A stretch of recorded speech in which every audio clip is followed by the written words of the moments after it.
And welcome back to Blue Shirts Buzz, where we talk everything New York Rangers. I'm your host, Matt Piscazzi, with my co-host, John Horton. Definitely check out our Twitter at BlueBuzz26. And let's hop right into today's episode. I'm going to try and keep the peppy energy up here, but this team sucks, so we'll see how far that lasts. First and foremost, though, before we get into all of that wonderful, well, not so wonderful stuff, this team sucks. All of those things, how are you doing, John? I'm doing fine, all things considered, as a New York Rangers fan, as a New York Rangers covering sports analyst, person, individual, group, think tank that we are. Not too well. We're not doing too well. We're doing actually pretty poorly. I love all the other fellow Ranger podcasts out there. I was listening to one yesterday, but I actually, I had to turn it off halfway through because I was just so annoyed. It was just making me more angry, more disappointed. How this was supposed to be the final year of a championship window before a retool. Like we projected, the end of this season would probably, if we didn't win anything, would have to be a retool just because of so many contracts coming up. And now it seems like that window is here. We're going to get into a whole bunch of stuff like that. But I know first we have our first time scorers results, which we are also not winning. Damn it. Tough times all around. So, in that 3-2 win over the Sabres, which we almost choked, which is just another story. You had Cooley, I had Panarin. Neither scored. I believe that was Mika scored first that game. In the Kings game, which was a 5-1 loss, I was at that game. It was atrocious. Again, we'll get into that a little bit. You had Foxy, I had Kreids. Neither. Hedel was our only goal scorer that game. And in our 3-2, again, another embarrassing loss, 3-2 to the Blues, you had Panarin, I had Cooley. Cooley did end up scoring in that game. But, he ended up being hurt as well. Cooley did score, but Brett Berard scored our first goal. So, unfortunately, I did not hit on that one. You are still winning. You are up 2-1. That's 2 weeks in a row now. Big numbers. I mean, it's a lot harder to call than, especially because we're only doing first time. Like, it's not like we're doing anytime scorer. Because if we did anytime scorer, let me see. If we did anytime scorer, I would have hit Cooley on the Blues game. A couple weeks ago, we had like a couple games where we would have hit. You know what I mean? It would have been a little bit different, but that's not the name of the game. No, I like first scorer. Yeah, I think it's more fun. And I guess I'll use that as a segue into our kind of like, or you know what now? Because I'll let you lay the groundwork. I know you have some stats and stuff that kind of paint the picture before we get into it. And of course, I think everybody knows what we're getting into here today because this team sucks. And it's just been terrible to watch. Just take it away. Unfortunately, with the unfortunately bad stats, I should say. Yes. Starting off with saying, this episode, when you're listening to it, will be out after the Preds game. But we were recording the night before, so currently the Rangers are 15, 14, and 1. So technically 15 and 15. The slate is back to 0. It's as if the season started tonight. 31 points. We are 22nd in the league. That makes me throw up in my mouth a little bit there. God, 5th in the Metro. So the stats I would like to point out are some of our top players. And this, really pains me. I love Chris Kreider. I know he said he had a back injury thing he's going through, but we all know at this point it's more than that. It's definitely the mentality of it. So currently, Chris Kreider has played 27 games, 10 goals, 1 assist for 11 points and a -4. Pretty atrocious. This is also part and due to Mika and Chris Kreider not really meeting in the middle like they usually do, especially on power plays. The power play has been pretty bad, which I hope Laviolette will change at some point, but God knows. Last 5 games for Kreider, he has 0 goals, 0 assists.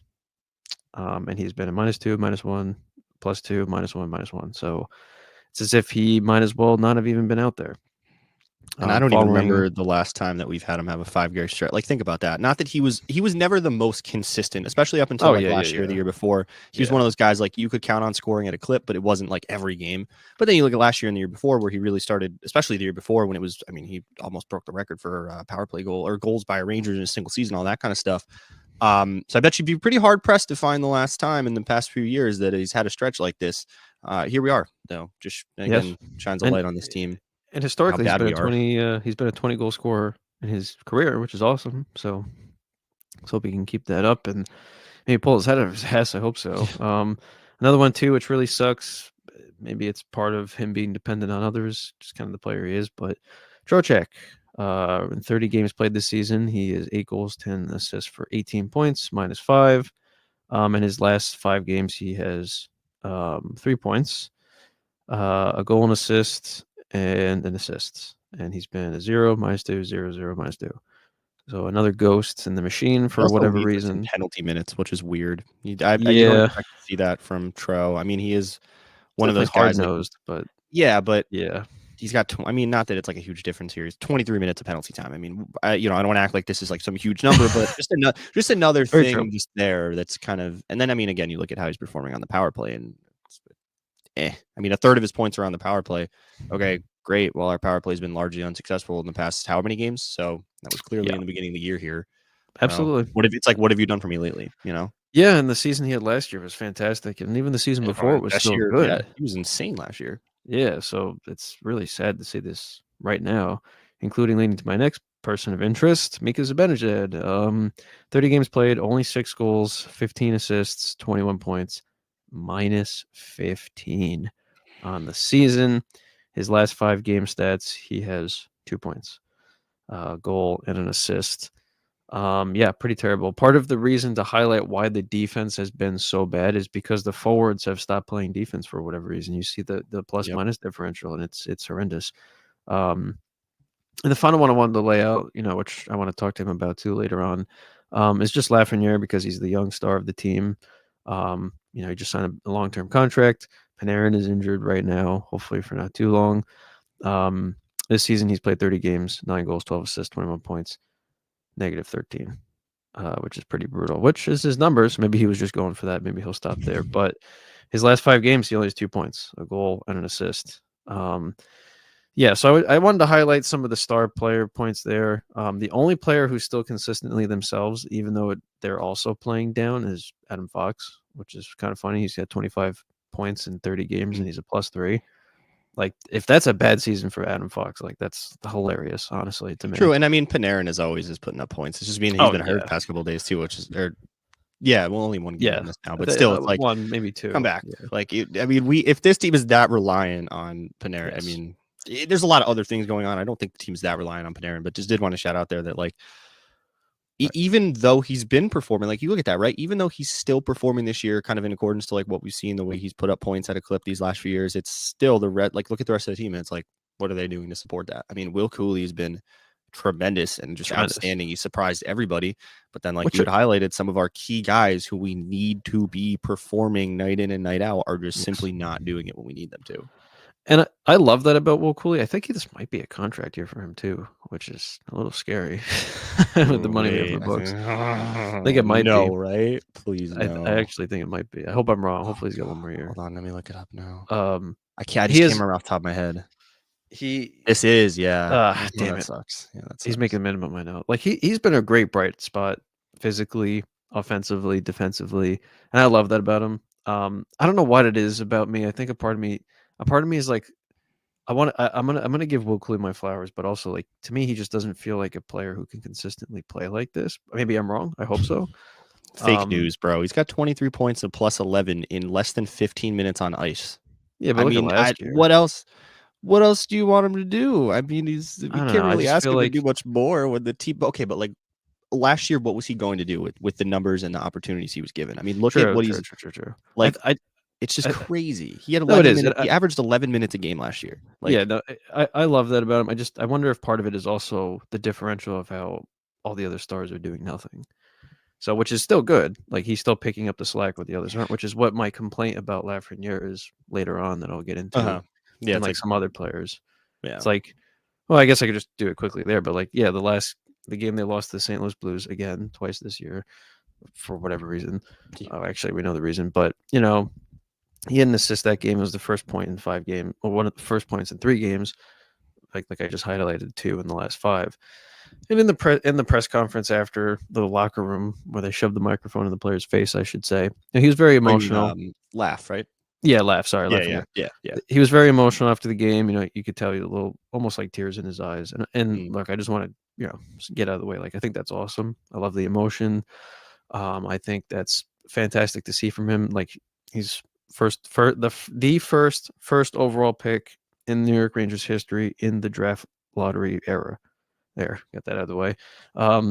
He's locked up for the next 7 years, and I love that. I think that's awesome. But like, please prove me and other people wrong that you are not just a Panarin merchant. Like, we need you to go out there. We need you to be on fire. We need you to score goals. We can't have 2 points in the last 5 games. Like, I love that you're emotional, but we need to see it on the ice too. Like, he's been kind of a ghost.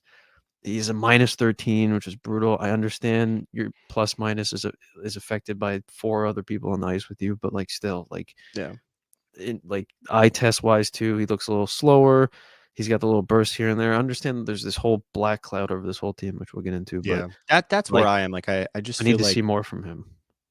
I get that, but I have a hard time blaming any one player in particular when once you get outside of some of the core guys, just because of, like you said, that cloud that's been around this organization. Because like when you look at the stats as a whole and the way he's played this year, one of our better players. So it especially a bright spot considering how the like our core guys have been performing.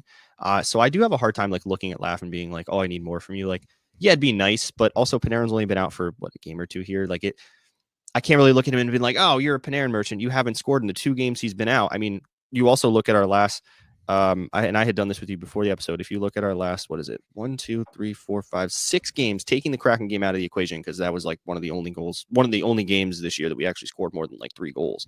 So if you look at like the Blues game, the Kings game, the Sabres game, Blackhawks game, and the Penguins game, we only scored 1, 2, 3, 4, 5, 6, 7 goals, right? 1, 2, 3, 4, 5, 6, 7. No, excuse me. 8. Sorry, 8 goals, and that's in 6 games. So I have a hard time looking at any one player in particular in the last 5 or 6 games and saying I need more from you, because we've barely scored more than a goal a game. So this whole team as a whole is not doing, like, I can't look at Laugh and be like, oh, how come you're not scoring when our whole team has only scored a goal and a quarter on average every game over the last 6 games. Again, taking the Kraken game out of the equation because that was an outlier, specifically considering how we played this year and like looking at games that we've scored more than 3 goals. I just think it's crazy that we're just not producing in the way that we should. I mean, there's clearly, Like, at all. right, and the defense has Yeah. been a big talking point, just how bad the defense is, how the forwards aren't coming back to help them out. But then it's like, okay, well, if the defense is deficient, the offense needs to make up for it. Right. But Which where they're is not. that balance? There's no balance, because you look at these guys and all the offensive players, and a big reason that we're getting scored on in a clip and we're not playing good defense is all the guys on offense, all they're looking to do is rush up ice. So you see this happen consistently. I've seen this happen a million times this year, and I want to pull out my hair every single time. Guys in the defensive zone, whether it's a forward or a D-man, when they're going to clear that puck, they're simply getting the puck to open ice, hoping that one of our guys is there. Now, in a lot of those situations, a forward should be in that position. A defenseman should be in that position, right? That's where you expect somebody to hold the line, to get that puck, help get it through the neutral zone, get it out of danger. The problem is our forwards are consistently driving up ice as soon as the puck gets turned over. They're so focused on trying to get up on the rush that they're not giving our guys in the back an outlet pass. So what happens is, yeah, our Schneider, or it was Trouba a lot of the time, or our Miller or our Fox or Lingard, whoever's back there, right? They're maybe need to kind of look up, take a little bit more time, but sometimes they don't have that time. They just have to play that puck to open ice, expecting their forward to be there because that's the top of top of our blue line, right? Our forward should be there playing defense at the time. But no, as soon as they see us get the puck, they're up ice. And so they're taking away, not only does it make it easy for the other team to clog up the passing lanes, because all they have to do is just get in the way. You can't make a 40, 50 long, pass if there's a defenseman in between you guys. And that's what's happening. Our defensemen, or if our forwards are trying to clear the zone, they're trying to make those stretch passes because they're desperate to get out of the zone. And those passes are getting jumped in the neutral zone because we don't have a presence in the neutral zone. And then, oh, by the way, all of our players are constantly out of position, when the other team is driving into the neutral zone, because all our forwards are trying to do is play offense. So as soon as that puck's turned over, 3-on-2, 3-on-1, 2-on-1, 2-on-0, 3-on-1. It's absolutely, it's like mind-boggling to me. Okay, I get it. You want to push the play up ice, but you can't push the play up ice if we don't have the puck. And if you can't help our guys clear the defensive zone and get that puck into the neutral zone, and at the very least clear the defensive zone so that we can get a reset, I mean, then what are you doing? You can't just expect the D. What do you want him to just flip the puck over into the neutral zone and you're going to be right there to catch it like it's a freaking baseball in the outfield or something? Like, no, that's not how that works. You're not going to get a baseball pass over your head that you're going to hit perfectly in stride every single time. And it's not going to happen. And what, you expect our D guys to do that guy? No, they're going to get the thing over the glass half the time, and we're going to end up with on the freaking PK because clearing it in the defensive zone right over the glass. So like, that's the huge problem with these forwards is not only are they not playing defense, but they're too quick to try and transition and turn over because they're antsy and they're nervous and they're like, we need to do something, right? And I get that, but you need to be an outlet. You need to do that in a sound, mature, appropriate manner. And if you like, I guarantee it's probably going to happen again and again and again in this game, the next game, the next game. It's at what point do these guys like look in the mirror and just say like, just take a breath and just play sound fundamental hockey? You know what I mean? Like that's what it's come down to at this point, is that they're not even playing sound fundamental hockey. They're so far into their heads and just so upset with this team and how everything's gone that they're not even doing simple things like just getting a puck into the neutral zone. You know what I mean? Like, Yes. oh, I know I just went on a long tirade there, but it's been so frustrating No, to it's watch, true. especially being at that Kings game and just watching how many times, like in the offensive zone as well, our D men are so focused on trying to put up points that they're pinching every single time we're in the offensive zone. It's like, how many times do you need to give up a 3-on-2, 2-on-1, 4-on-2, 4-on-3 before you say to yourself, I should hold my position at the blue line because I'm a defenseman? Like, how, you know what I mean? Like, if you look at the one of the first couple goals that the Kings scored right off the rush, I believe it was a 2-on-1. I mean, they scored a couple off the rush that game. I can't even remember. I was so many beers That's in all at they that get point. I was scored on, yeah. frustrated. It's like, oh, just hold the blue line. Simply hold the blue line. Stop pinching in the offensive zone. Just hold the blue line. And just like our forwards when we're getting up on offense, hold our blue line, be an outlet, get it into the neutral zone, get it up ice. It's Yes. simple, fundamental hockey that these guys are just failing at again and again. And it's just very frustrating. No, absolutely. And the thing I absolutely hate the most too when it comes to that defensive pinching, the pinching alone is a problem. But when you hear Wayne Gretzky, one of the greatest hockey players and hockey player minds in history, reference other players and like coaching methods of when you're playing defense, you never, ever, ever, unless you're blocking a shot, you never on a 2-on-1 drop down and do a snowman. Mhm. 9 out of 10 times you get scored on. I've seen Jones do it. Yeah. I've seen Schneider's do it. And guess what? Guess what happened every single time this year? They get scored on because yeah, I understand the point of it, the thought process. Like I'm breaking the pass, but you you signal, as Wayne Gretzky puts it, you signal to the offensive player that you have nothing. You Yeah. just put Yeah. you laid yourself down, and now they're like, okay, perfect. Now it's a 1-on-1 with the goalie. I cannot stand the pinching early and the snowman. I don't understand that. Or Snow Angel is what I'm thinking of. No, I know what you mean. Yeah, or like the penguin or whatever the hell you want to call it. Like Yeah, that drives me up a wall. Like because you see it every time. Like they're the 2-on-1 rush. Like they're actually waiting to see if you're actually going to do something that like stupid, and then you do, and they're like, all right, perfect, boom, over the shoulder. You're right. All they have to do is hold the puck, because it's not like we have guys that are coming fast and coming back fast enough to cover at all. So At all.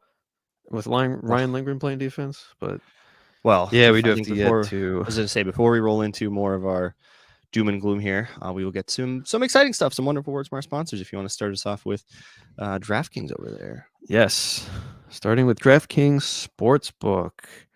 The yours. NHL season has never been better, and the action is heating up at DraftKings Sportsbook, an official sports betting partner of the NHL. It's super easy for first timers to get started at DraftKings Sportsbook. You can try betting on something simple like picking a team to win.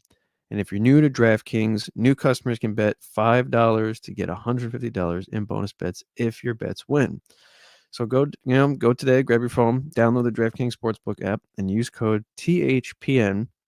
That's code THPN for new customers to get $150 in bonus bets if your bets win when you bet just $5 only on DraftKings. The crown is yours.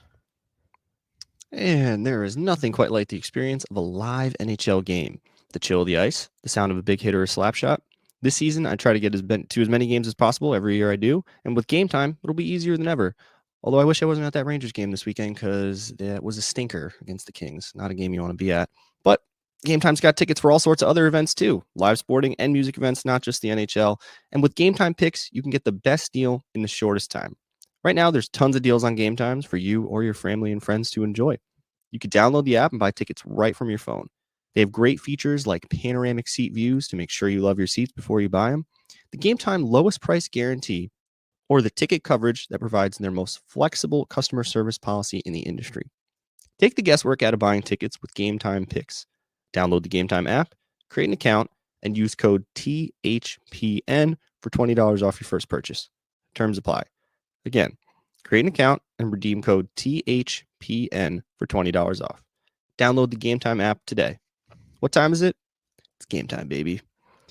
Excellent. And yeah, unfortunately, that game I was at was just, oh my god, Yeah, so I'm sorry. bad. I'm sorry So to be bad, at so that. bad. And we've really tried to stick it out. You know what I mean? Like going to MSG, you want to make the most of it. You want to be there. You want to Especially the price. surround yourself. I mean, yeah, but it was a gift, so like we had nice seats too. True. Like but it actually they were the best seats we had, and we've been, I myself have probably been to, I don't know, maybe 20 games by now. I mean, I don't know. I'd have to like look back and see. I usually go to a couple seasons ago. I ended up going to 5 or 6. Went to a couple playoff games, so like it adds up. I went to games as a kid as well.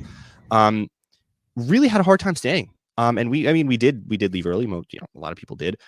And I really felt bad about it. Like I really wanted to stay. I wanted to root this team on. I wanted to believe in them. Yeah, But absolutely. even after Absolutely. Phil scored that goal, a lot of us were looking around like, okay, It was 5-1. like, yeah, Yeah. it's hard to get excited. I mean, like the In goal the song third. comes on, and I'm like, all right, like yeah, of course I'm gonna clap and hey, hey, hey, like who's not going to? It's one of the most exciting parts about being a fan of this team. You want to sing that goal song, right? That means we're scoring, we're winning, we're playing good, all that stuff. But it's just hard to get excited, and that's been a theme with this team all year. I mean, like you look at the Sabres game and how they were winning that game, and how they almost let it go away. You know what I mean? Like you look at that third goal that ended up being a game-winning goal, and it shouldn't have been a game-winning goal in the first place. Yeah.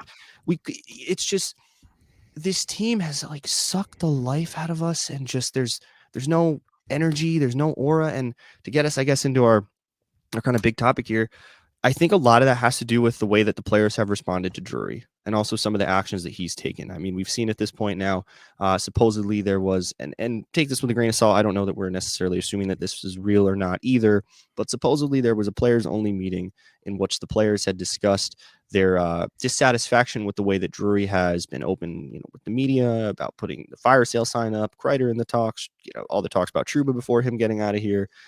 Just basically, apparently, the players were kind of going back and forth about those issues, right? And how they are feeling a certain way or certain ways because of that, the actions that Drury's taken. Again, take that with a grain of salt. You can believe in it, whether or not you believe that that's real or not. I do think there's some merit there. I would have a hard time believing that like this somebody who the guy who had initially broken out, I can't think of his name, but he had a relationship with Sportsnet in Canada for a while. Like he also has a relationship with a number of different hockey players. He's been kind of one of these hockey media guys. Like he's got a pretty good rep. A hard time believing that he would just throw this out there to the wind. I mean, if this were like Larry Brooks, I'd be like, all right, dude. I mean, how many times does he throw things out there that were Oh just my god, I hate Larry Brooks. just poof in the wind, right? Yeah. But it's not, and so I do think there's something there. Again, take it with a grain of salt, whether or not the whole thing is real, accurate, whatever. But it got me thinking, and I was thinking about this a lot today. How do I really feel about Drury and what he's done for this team and what he's done lately? And I guess to get my thoughts quickly out there and then let you roll with the whole Drury thing, I think when you look at his whole body of work, I'm not overly impressed. I think I want to believe in him. I really do. I like him. I kind of like that he's a former player. I like what he means to this organization. I think he meant a lot to this organization when he was here as a player as well. So it's nice that he's a part of the organization. But when you look at his work as a whole and some of the moves he's made, I know hindsight is 2020, but you kind of scratching your head at some of these moves and you're looking at some of these things and saying like, was that worth it? And then you look at what he said this year, openly talking about how everybody's on the market. Kreider's on the market. I mean, you're going to say that? Like that's your move? You think that's going to get this locker room going? And the whole thing, it's like, okay, yeah, what he did with Goodrow and Trouba, basically forcing them to waive their clauses, that's great for the team as a whole when you kind of go down the line and it saves us all this cap space and everything. But it puts a bad taste in players' mouth. And also, he's not the only guy or a GM that can get a player to waive a clause, a no move clause, no trade clause, whatever that is. So it's not like that really gives him that much power or value as a GM anyway, because other GMs have done it and other GMs will continue to do it in the future. So even that in and of itself, it's not like, yay, gold star. So I've really been thinking about this a lot today, and I'm not overly impressed with his body of work. And at this point, yeah, these players are not the strongest. We've seen this time and time again. They've been I don't really know what the right word is. They've been soft, I guess is probably the best way to put it. So yeah, sure, they've been soft and they're not responding well to Drury, but at a certain point, it's like, well, if these guys aren't responding to you, then why do you keep pushing their buttons? Like, do you really think they're going to respond if they didn't the first 12 times you did it? And so then it begs the question is like, as an organization, do we want to let the players run this organization, or do we want to believe in, the front office and management? And that's something I've been thinking about all day. And it's just been really bothering me because this team has been really hard to watch, and I want to get excited for tonight's game. Of course, going to get the Preds and everything like that, but just Yeah, I really don't know where I stand with the Drury stuff, if I'm being honest. But I have kind of lost a lot of faith and confidence in him after seeing him repeatedly do the same things and expecting a different response from the players. It's like, dude, how many times do you have to push that button before you close Mhm. the, close the box and back away and try a different approach or something, right? Like, I don't know. I'm curious how you're feeling about Drury in this whole situation. No, that is very fair. I think, it's just it's the very common universal answer in sports that winning games heals all, right? You're winning, who cares about whatever? It's just Hmm. kind of funny how it is as a sports fan, as a sports organization. When the team was 12-4-1, things are looking pretty good. And then for whatever reason, this crazy spiral of losing began. And right now, currently, I know the Preds game will have happened after this came out, but currently they are in the last 13 games, 3-10, which is insane. We're 15-15 basically right now. Could be 15-16, or if we lose to the Preds after this comes Well, out, the way we've been playing at home, we're probably going to lose this game probably four to going one. to. Like, Yeah, yeah, you're getting booed at home. This is Sam Rosen's final year, which sucks. And um I think maybe the players felt like a natural progression through the season would be like, some ups and downs, bumps here and there. And I do think Chris Drury's for sale sign should have happened in the offseason. I think he should have been more aggressive in the offseason. I don't think doing it now makes little sense to me because it's kind of like giving up on the season to some extent. Because as much as it as much as winning a championship comes down to the players you have, there's also a level of chemistry and camaraderie. And when you blow that camaraderie out of the water mm, by throwing names around in trades, like, you know, getting rid of Truba after the way the playoffs ended last year, I think 99% of all Ranger fans, including or the organization, was like, yes, this is a must. His play is pretty bad. His mm, pay is horrible. As a captain, I don't know, he's okay, I guess, but, you know, waiting till now to do it, I'm glad it's done, but, shipping their captain out and then I am upset with Drury throwing Kreider's name in there. I think that was yep. very unwarranted. I One of think his worst moves for sure. yeah, I think so too. Like, obviously, Chris Kreider's not, Connor McDavid or, a, I'm trying to think of, a Leon Draisaitl or an Austin Matthews or anything like that, but he is an Hmm. integral part of this organization. You saw in the playoffs last year, he mounted comebacks, especially against the Carolina Hurricanes. Yep. Like, he's a very important player, and he's not really making that much money. So it's not like there was other issues there. So I think the players knew, like, all right, maybe Troup is on his way up. But then hearing that Kreider's name is on there too, and then all these other players that have 1 year contracts like Kako and Lindgren and Miller and Will Cooley now. Maybe they're like, well, what's my job security? Like, why am Yeah. I going to play for an organization that doesn't want me here? And to your point as well, I agree. Like, it's a double edged sword. It's like, well, yes, as a human on the human side, I understand that. Like, damn, my team's getting blown up. Like, I'm getting thrown out to the wolves. Am I going to be here tomorrow? Like, what? Why? Should I silently quit? Blah blah blah. I get that. But on the other end, it's like your paychecks are massive. You're playing at Madison Square Garden. You're Yep. in a top 3 highest valued hockey franchise in the entire NHL. Other players will kill to come here, which I do agree with your point and other people's point that, like, the way he handled Trouba and Goodrow might put a bad taste in players' mouths. But Yeah. the reason that he can kind of do that is because it's New York. Like, what player is not going to want to come to MSG? You hear Sure, all like the he might be time. able to he might be able to get away with some things that Yes. somebody in another market might not. Yeah, that's a good Yes. point. You hear Wayne Gretzky himself in many interviews, they said, "What's some of your favorite arenas?" MSG is always in the top 3, if Yeah. not 1. Like, so is it like is it a bad look? Kind of, yeah, but, like, when you have that draw, the big city, top 3 market team, I think it's the Bruins, the Rangers, and the Maple Leafs are, like, the top 3. And, Yeah. like, you can kind of throw your weight around a little bit. I do think he has soured the players, rightfully so. I think the players being upset about that is very reasonable.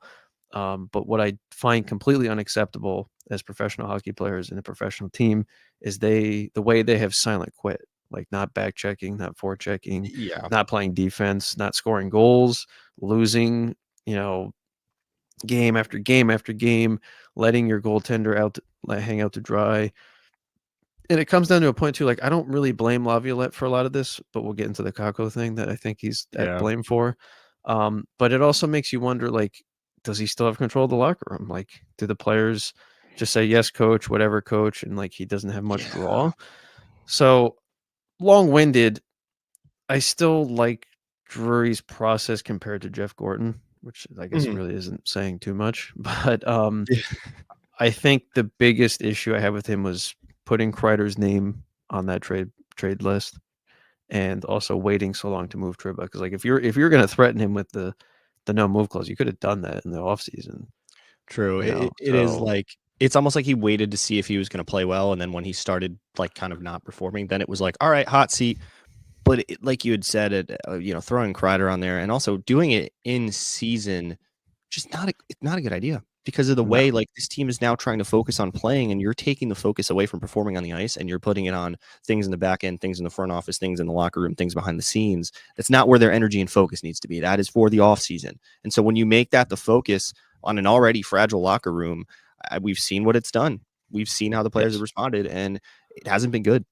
no, And I think to kind of get into like the Lav stuff with Kako because I do really believe in Lav and this coaching staff. I really love them coming in here last year and the changes they made. I mean, I think Phil Housley has been a pretty good defensive coach. I mean, this year again, we kind of have to take things with a grain of yeah, salt and it's kind of mostly the take it. players just It is. It suck. is mostly the players. But Because like I love the things that Michael Peck has done behind the bench as well. And I'm totally blanking on. Oh my god, the other guy. Oh, and I can see him and I can don't picture ask him. me. Oh no, my god, I'm totally blanking on him. Is it Oh, the I bald really guy? like him too. No, so there's Phil Housley's a tall, bald guy. He's a defensive assistant. Michael Peck, I believe, is the guy with the glasses. Although I always get him and the other bench coach confused. Oh my god, it's gonna bother me. I'm gonna look it up while I'm talking. But oh, Dan Muse. Dan Muse, thank you. Oh Dan Muse, yeah, yeah. glasses. You're right, but also bald with the glasses. I love Dan Oh, Muse. he's I love what these coaches have done. They've really done a lot for this team in all phases of the ice. But then when you look at the decisional lab with the Kako thing, really, really rubs me the wrong way. And I know that I'm not the biggest Kako supporter, but like there's all this talk in sports about like accountability and responsibility, right? Well, then you look at some of the players on this team and some of these top guys. Where's the accountability? Because there's been absolutely none. It's not like Mika's like every now and then they're like, "Oh, I need to play better. I need to play better." But we're scratching Kako. Kako, who has 14 points in 29 games, which okay, a point every other game. Like you could be like, "Yeah, that's not that great." All right, whatever. Plus 10. When he's doing all this in 13 minutes, by the way, 3 more points than Kreider, a lot less points than Mika, but somehow Mika always ends up with points, even when he's playing like doo doo. But that plus 10, and also the way that he's played with Cooley, the way that he's played with Heedle, the way he's played up and down this lineup, and you're scratching him because what, his past 5 games haven't been good? Okay, well, why don't you scratch somebody else? Kreider hasn't done jack in the last 5 games. You're not saying anything about scratching him. And oh, by the way, when you scratch Kako, you're putting Brodzinski in his place. That's a yeah, move that we're comfortable with. Yeah, that's the move, Lav. Scratch him, make him more disgruntled because he always seems to be the scapegoat, and throw Brodzinski and VC back up here. I mean, VC I think was also because he was hurt, like he was coming back to play those bottom 6 minutes. I love VC. I don't want to trash on VC, but Lav really did kind of lose me a little bit with that Kako scratch, yeah, especially considering that he scratched Riley Smith earlier in the year, and he's scratched other guys. It's just like it gets to a point where it's like he has no answer. You know what I mean? When he's just kind of yeah. scratching this guy this night, scratching these 2 guys this night, scratching this guy that night, scratching a couple guys this night. But then you look at those names and they're never, geez, they're never Kreider, they're never Mika. And I understand the optics of scratching a guy like that, but if you The really want to leadership, talk yeah. about accountability and leadership and you want to make an impact on a team, does it not get to a point where you scratch the guys who have been consistently, kind of bringing this team down and have Yes. been an issue? Again, they're softies, so I don't know. You scratch Mika, he's probably going to cry himself to bed at night. But it just really begs the question of, like you had pointed out, does he have control of this locker room? Do these players believe in him? Does this organization believe in him? I think the organization does. Obviously, I think at this point, if they didn't, we'd probably be having a conversation about hot seat, getting mad or things like that. But it's just it sends the message to me that he has lost control over this locker room and these players. Yeah, And I don't want to say that he's at fault. I don't want to say that he's the problem, but he me is too. just Me too. another person, factor on a long list of problems that this team has faced this year. And it just the Kako thing really rubbed me the wrong way. I just I don't agree Yeah. with that for a second. And now it kind of burns that bridge. Like he's certainly not going to want to resign in the offseason for a team friendly deal. He's certainly not going to be here. Whether or not we really want him or we want him to be that bottom six guy, whatever, you can always, that's a different conversation. But at this point, it's like, why would he want to come back? So Yeah. that's a bridge you just burnt that now you're going to have to pick up the pieces in the offseason that we may not have had to. We may have been able to sign him to a team friendly 2-year contract or something like that. He may have been willing to do that because he's a homegrown talent, second overall pick, likes it here, right? And now he's probably not going to want to. So, okay, is his name on the trade list too? Is he just going to start getting scratched every night because you don't want him to get hurt because you want to trade him away? Like, then there's another cloud over the locker room, another conversation that's happening in the background that's upsetting the players. It's like, when does it end? Yes. No, I agree totally. And this core has shown that they, they silently quit on coaches here and there. So I'm kind of tired of blaming the coach, especially with someone with Laviolette, like the tenure he has, the credentials he has. Like it's not him. I do agree though. Scratching Kako, like again, I'm not a big Kako supporter. Even before this drama, like I was fine with him not being here next year. I think the saga probably needs to end. I think I think both sides, the Rangers and Kako, need different pastures. Like I just think it's just not working here. And like Kako has the decent fundamentals, but he just can't excel past that. And I see comments all the time, and it drives me. It's so annoying. They're like, the Kako stuff. They're like, "Oh, can't wait to see Kako be like a 70-point player somewhere else." I'm like, he's not. He would have showed something similar to that. Like he's never going to be that type of player. He's shown who he is as It's a hard to player. hold on to a guy for 5, 6, 7 years and then be 7 upset when they years. go when they go somewhere else and perform. It's hard to be like, oh man, we messed that one up. It's like Right. they're how deep into their career at this point? You want to give them a longer leash? Like, Yeah, and sometimes it is just a new area. So, yeah. But yeah, no, I agree. Like, Kako was scratched, which is weird. Didn't really make sense. But Kreider and Mika weren't scratched, but they were officially kind of like semi-bench. Like Kreider was thrown on the fourth line, which is crazy to see. Mika was thrown on the third line, and he averaged the lowest ice time in his career since being like injured a couple years ago. So Yeah. Laviolette is sending that message in that regard. But with how fragile mentally, like I'm not trying to go after anybody's personal mental health. Like that's obviously aside from the sport as a whole. But like when it comes to sports and championships, like you need that mentality of winning. And this core, as depressing as it is for me to say, just seems like they don't have that. Like love or hate Matthew and Brady Tkachuk, but their father, Keith Tkachuk, who's also NHL legend, for anybody who doesn't know that, but he instilled like that winning mentality in them. And Brady Tkachuk hasn't done it because the Senators suck. But like look at Matthews Tkachuk last year and like how incredible he played, and like he just doesn't give a F about anything, and he just goes out and he performs. It's like regardless of the team they're playing with or the skill level around them, they're going to give their best every single time they touch the ice. It does not matter. They want to win. That's more important than anything else. Yeah. And last year this team showed that. This year it shows like they can't either because physically, they just can't anymore. Like maybe Mika and Kreider, and mentally. So my arching thought overall is I just think the damage is kind of done. I think we've seen this core for 4 years now. They can't get over a specific hump. I think you have your key young players locked up for a decent amount of time. I think you'll have a ton of cap space if you retool. I think you just have to retool this locker room into something different because this core group just hasn't worked.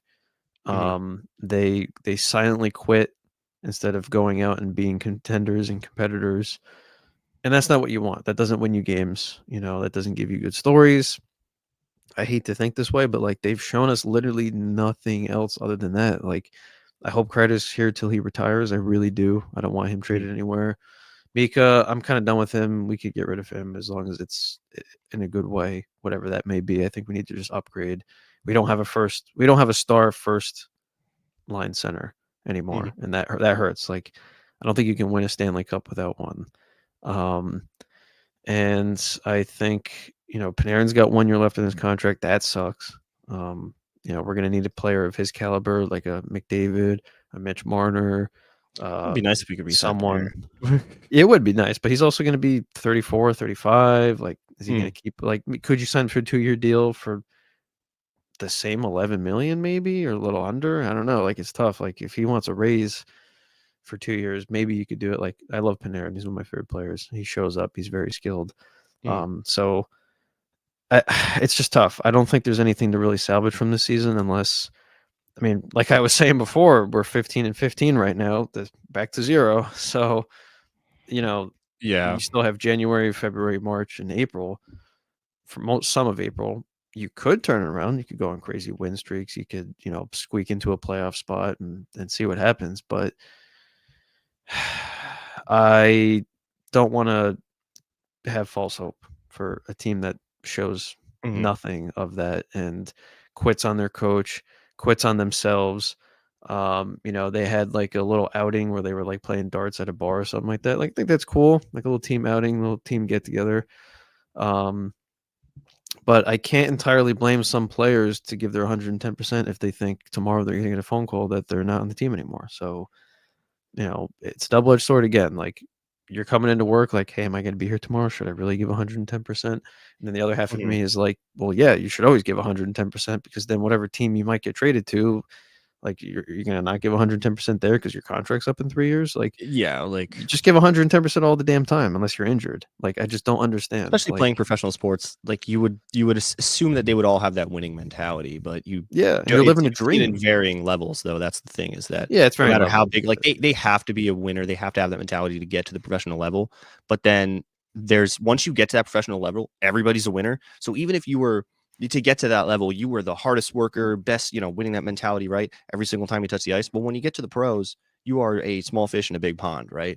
You have to kind of elevate your game, take it to the next level, show up every single day, night in, night out. You have to be the best that you could be every single night. That is the pressure of playing a professional sport. Yeah, and that's And what makes it. we haven't seen it from the guys that we need to see it from the most. Yeah, no, not at all. Yeah, and that's what makes it so exciting to watch the professional sports because every single player, like if you're in the professional league, every single player is just as good as you, if not better. Mhm. So it's like you can't be a slouch because if you are, you get sent to the AHL or you get benched. Mhm. So yeah, I think the spiral's there. I think the damage is done. In my opinion, I think it's just time to retool. I hope Kreider can stay. I think he's the cornerstone of this organization on and off the ice.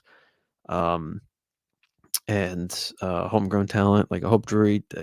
That really does piss me off that he threw his name on there. I Yeah. hope he can mend the fence with Kreider. Um, I understand from an organizational front office standpoint wanting to clean house on this roster. Mhm. Um, we have so many more episodes to cover. It's such a long season. Like, all the players that have 1-year contracts left, we'll discuss what we think should happen with them. I Mhm. think to your point with Kako now, he's definitely not going to re-sign. Not that I think the Rangers wanted to re-sign him, so I think we should trade him. We should get some type of Yeah. value for him. Like you can't Especially just if let we're him walk. kind of throwing that for sale sign up on a lot of these guys anyway, why don't you just take advantage of any offer at that Yeah, point? And just I'm sure there'll be an trade offer him. for Kako, whether or not it's really what we want to take or it's the best offer. I mean, again, but we don't really have much leverage either. And I really like the way that you kind of frame that, getting into I guess, the unfortunate reality that I think we do have to retool. I do. I think this is really hard for me because I like to be positive, and there's still 50 games in the year. So Yeah, it's not to yeah, say that yeah, the yeah. season is over and we can't make a push. But when you look at history and you look at the way that these core guys have bounced back, there's not a lot of bounce back. There's really not. And it sounds funny to say that because I believe that last year we had the most comeback wins in the NHL. And Yeah. we're usually on the top of the league in that category. But then Started the playoffs 7-0. Like I really question if you look at those comebacks, how those happened, whether it was really a comeback. Was it 1-0? Was it 2-0? Also, did that comeback come off the back of Igor playing out of his skin? I bet you 90% of them did. And that's a yeah, problem with yeah, this team. We always rely on our goalies to bail us out. And so, again, going off history, going off the way that these core guys have bounced back, the way they've responded to adversity in particular, and the way they've responded to, organizational issues, right? Like talks of the coach putting this guy in blast, putting that guy in blast, GMs throwing this out to the open, throwing that out to the open. They don't respond well. The guys that need to respond and be leaders and be powerful and be strong and be winners and be motivating factors in that locker room, well, they don't. They crumble and they cry and they play worse. And so going off of that history, it certainly seems like we have accelerated the path to a rebuild slash retool. I think that the end of this year, we've talked about this previously, and a lot of people have, was going to be a retooling type of situation anyway. It just was Yeah. not this core, the way that young players and contracts are coming up was not going to be sustainable moving forward. We had to make changes. Quite frankly, I think that the way that we've played this year has accelerated that process.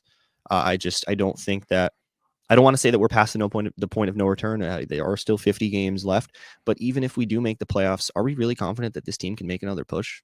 No. Do we think that if we squeak into the playoffs, or we go on a run and we make it into second in the Metro or something like that, that then we're going to perform in the playoffs? Because if they've handled adversity to this point this year in the way that they have, and last year and in the playoffs and the year before and the year before, well, then what happens when we make the playoffs and somebody gets hurt, or we make the playoffs and Mika has 2 or 3 bad games, or Kreider has a bad game? Then what happens? Mhm. Because then you look at this history and you look at the way they've responded, and it's like, well, they're probably not going to respond. So we just made all this effort, didn't move pieces when we should have, didn't kind of we left some stones unturned, I guess is a way to say that.